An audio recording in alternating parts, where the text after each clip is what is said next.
विरार में नवरात्रि के पहले ही दिन एक खतरनाक हादसे ने जान ले ली। सड़क पर बने गड्ढे ने स्कूटी चालक की जिंदगी छीन ली। आपको बता दें कि विरार पूर्व आरटीओ कार्यालय के पास आज यह दर्दनाक घटना घटी। जानकारी के अनुसार स्कूटी चालक विरार फाटक की ओर जा रहा था। रास्ते में अचानक उसकी स्कूटी गड्ढे में जा गिरी। गाड़ी असंतुलित होते ही चालक सड़क पर गिर पड़ा और पीछे से आ रहे टैंकर ने उसे कुचल दिया। इस हादसे में स्कूटी चालक की मौके पर ही मौत हो गई। मृतक की पहचान 55 वर्ष प्रताप नायक के रूप में हुई है। वे तांदुल बाजार से विरार फाटक की ओर जा रहे थे, तभी यह हादसा हुआ। हादसे के बाद स्थानीय नागरिकों में भारी रोष देखा गया। लोगों ने प्रशासन के खिलाफ तीखा आक्रोश जताया और सवाल उठाए कि आखिर कब तक गड्ढे जान लेते रहेंगे। वहीं नवरात्रि के पहले ही दिन हुई इस घटना ने एक बार फिर सड़कों को बदहाल स्थिति और प्रशासन की लापरवाही को उजागर कर दिया है। पेश है विरार की यह एक रिपोर्ट। तो पाठ घेऊन बाईकवर येत होता, त्याचा पाठीमागे तो डंपरवाला होता। तो आरामात आहे, त्याचा हातामध्ये फोन बिन काहीच नव्हता।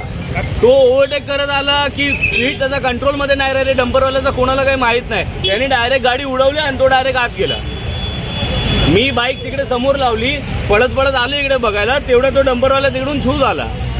नंतर मी दादाला फोन केला, जय दादाला, ते आले इकडे। त्यांनी येऊन ॲम्ब्युलन्स आली, ॲम्ब्युलन्स आतमध्ये बॉडी ठेवायला यांनी मदत केली।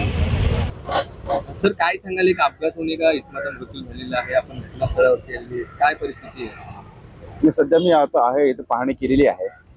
तो बाईक एक ऍक्टिव्हा का बाईक स्पार होता, तो या ठिकाणी गेलेला आहे। इथे खड्डे पडलेले आहेत। माहिती अशी घेतली आहे की हा एक खड्डे गुजरात गॅस कंपनीने इथे गॅस वाहिनी टाकलेली आहे।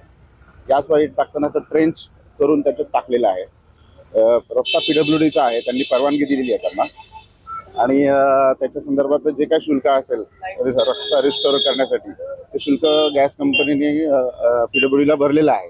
माझं बोलणं झालेलं आहे आता त्यांच्याशी, PWDशी, ते आता करून घेत आहेत असं म्हणाले। हे लवकरात लवकर करण्याचं हे दिलेलं आहे, त्यांना सांगितलेलं आहे।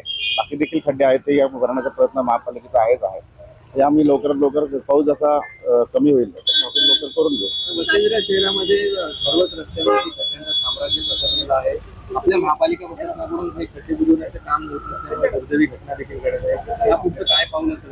नाही, महापालिका खड्डे आहे ते सत्य आहे, पण महापालिका देखील वारंवार खड्डे भरते आहेत।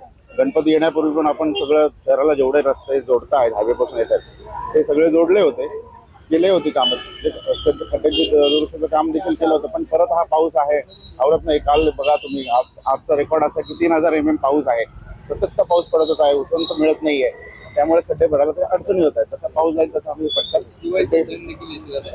ते होऊन जाईल, तोपर्यंत होऊन जाईल। आज गणपति के पहले भी किया था, अभी बारिश की वजह से वो इशू आ रहा है सर, तो अब जैसे बारिश खत्म होती है वैसा क्लियर किया जाएगा।